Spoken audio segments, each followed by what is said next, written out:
അപ്പോൾ താങ്കളുടെ അമ്മ മരിക്കുന്നത് വരെ പെൻഷൻ വാങ്ങിച്ചത് താങ്കളുടെ അമ്മയായിരുന്നു, മരിച്ച ശേഷം പെൻഷൻ വാങ്ങിയിട്ടുമില്ല. അമ്മ മരിക്കുന്നത് വരെ അമ്മ ടീച്ചറായിരുന്നു. അമ്മയ്ക്ക് ടീച്ചറുടെ പെൻഷൻ ഉണ്ടായിരുന്നു, ഈ ഫാമിലി പെൻഷൻ, അച്ഛൻ്റെ ഫാമിലി പെൻഷനും കിട്ടിയിരുന്നു. അത് മരിക്കുന്ന വരെ അമ്മ വാങ്ങിയിട്ടുണ്ട്. അതിനുശേഷം ആരും പെൻഷൻ വാങ്ങിയിട്ടില്ല എന്ന് മാത്രമല്ല, ഞങ്ങളത് പെൻഷൻ അമ്മ മരിച്ച വിവരം ഡിപ്പാർട്ട്മെൻറ്റിനെ അറിയിക്കുകയും ചെയ്തിട്ടുണ്ട്. ഈ മരിച്ചവരുടെ പേര് കൂടി വലിച്ചഴിച്ചുകൊണ്ട് ഇത്തരത്തിലൊരു വ്യാജ പ്രചാരണം നടത്തുന്ന ഒരു ഉദ്ദേശം എന്തായിരിക്കും? അത് രാഷ്ട്രീയ ലക്ഷ്യമായിരിക്കാം, അല്ലെങ്കിൽ വിവരമില്ലായ്മയായിരിക്കാം. എനിക്ക് കൂടുതൽ രണ്ടും ചേർന്നതായിരിക്കും. അത് രാഷ്ട്രീയ ലക്ഷ്യത്തോടുകൂടി ഇങ്ങനൊരു കാര്യം ചെയ്യുകയാണെങ്കിൽ അവർ കാര്യങ്ങളൊന്നുകൂടി പരിശോധിച്ചിട്ട് വേണ്ട ഇത് ചെയ്യാനായിട്ട്. അപ്പോൾ അറിവില്ലായ്മ ആണ്. അറിവില്ലായ്മ അത്ര വലിയ കുറ്റമായിട്ട് എനിക്ക് തോന്നില്ലേ, വിവരമില്ലായ്മയല്ലേ.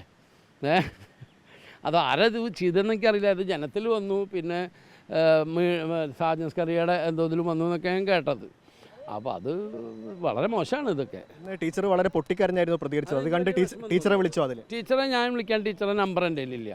ഞാനത് എൻ്റെ ഒരു സുഹൃത്ത് ഉണ്ട്, പാർട്ടിയുടെ ബ്രാഞ്ച് സെക്രട്ടറി ആയിരുന്ന അനിൽ നടത്തറുള്ള TG അനിൽ എന്ന് പറഞ്ഞാൽ അദ്ദേഹത്തിനെ വിളിച്ച് ഞാൻ പറഞ്ഞു. UP ജോസഫിനെ വിളിച്ചപ്പോൾ ഫോണിൽ കിട്ടിയില്ല. അപ്പോൾ ഞാൻ അനിലിനെ വിളിച്ചു പറഞ്ഞു. എൻ്റെ ക്ലോസ് ഫ്രണ്ടാണ്, ഫാമിലി ഫ്രണ്ടാണ്. മൂപ്പരെ വിളിച്ചു പറഞ്ഞു. മൂപ്പർക്ക് ഞങ്ങളുടെ മൊത്തം കഥ അറിയും, ചരിത്രം അച്ഛനറിയാം, അമ്മയുടെ വീട്ടുകാരും പേരൊക്കെ അനിലിനറിയാം. അദ്ദേഹം ടീച്ചറെ വിളിച്ച് പറഞ്ഞിട്ടുണ്ട്. പിന്നെ ആളാണ് ഇപ്പോൾ ഇതുവരെ മീഡിയകൾക്കൊക്കെ അറിയിച്ചത്. ടീച്ചറോടുള്ള രാഷ്ട്രീയ വിരോധമായിരിക്കാം. ആവാം, അല്ലെങ്കിൽ ഒന്നിൽ അറിവില്ലായ്മ അല്ലെങ്കിൽ വിരോധം.